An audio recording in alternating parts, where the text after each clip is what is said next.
Obey Jesus, saving Bitcoin. Jeremy Hain.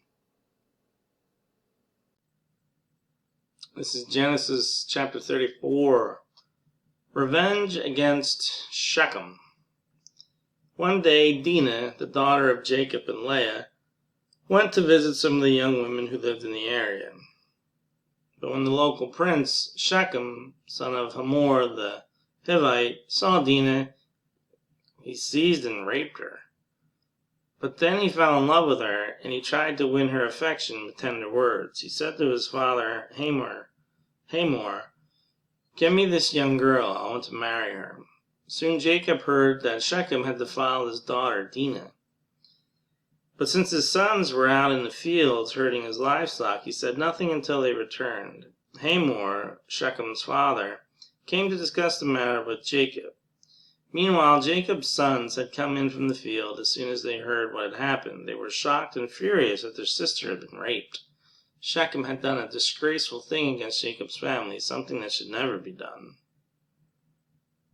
Hamor tried to speak with Jacob and his sons. My son Shechem is truly in love with your daughter, he said. Please let him marry her.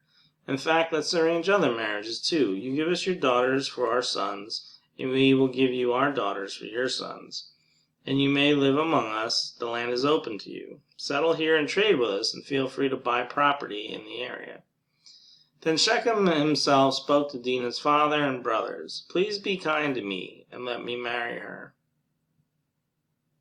He begged, I will give you whatever you ask. No matter what dowry or gift you demand, I will gladly pay it. But just give me the girl as my wife. But since Shechem had defiled their sister, Dinah, Jacob's sons responded deceitfully to Shechem and his father, Hamor. They said to them, we couldn't possibly allow this because you're not circumcised. It would be a disgrace for our sister to marry a man like you. But there is a solution. If every man among you will be circumcised like we are, then we will give you our daughters, and we'll take your daughters for ourselves. We will live among you and become one people, but if you don't agree to be circumcised, we will take her away and be on our way. Hamor and his son Shechem agreed to their proposal.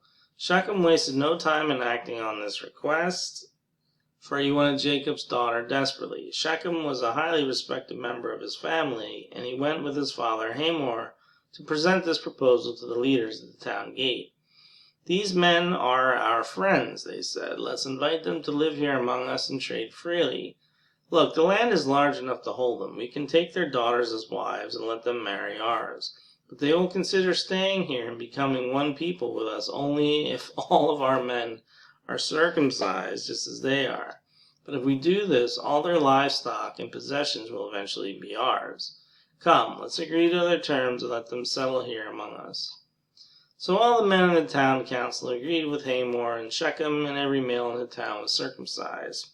But 3 days later, when the wounds were still sore, 2 of Jacob's sons, Simeon and Levi, who were Dinah's full brothers, took their swords and entered the town without opposition. Then they slaughtered every male there, including Hamor and his son Shechem. They killed them with their swords. They took Dinah from Shechem's house and returned to their camp. Meanwhile, the rest of Jacob's sons arrived. Finding the men slaughtered, they plundered the town because their sister had been defiled there. They seized all the flocks and herds and donkeys, everything they could lay their hands on, both inside the town and outside in the fields. They looted all their wealth and plundered their houses. They also took all their little children and wives and led them away as captives. Afterward, Jacob said to Simeon and Levi, You have ruined me. You've made me stink among all the people of this land, among all the Canaanites and Perizzites. We are so few that they will join forces and crush us. I will be ruined, and my entire household will be wiped out. But why should we let them treat our sister like a prostitute? They retorted angrily. Obey Jesus, saving Bitcoin. Jeremy Hain.